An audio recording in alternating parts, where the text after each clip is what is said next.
मैं हूँ एक लाल रंग का सेब और ये है मेरा प्यारा सा घर। अरे ये क्या मैं देख रहा हूँ अपनी जादुई ऐनक से। सेब भाइयों, कुछ इंसान हमें तोड़ने के लिए आ रहे हैं। मुझे अपनी ऐनक से नजर आ रहा है।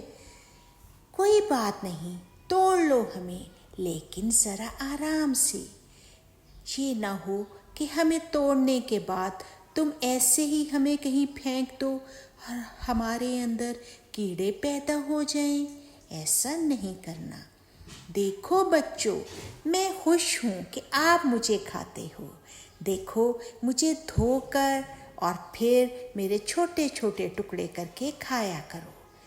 और अगर आप ऐसे ही मुझे रख दोगे, पड़ा रहने दोगे, तो मैं गल जाऊंगा और मेरे अंदर कीड़े पैदा हो जाएंगे।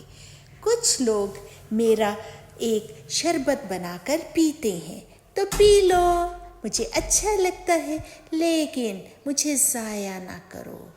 मुझे आप अच्छा सा रखो।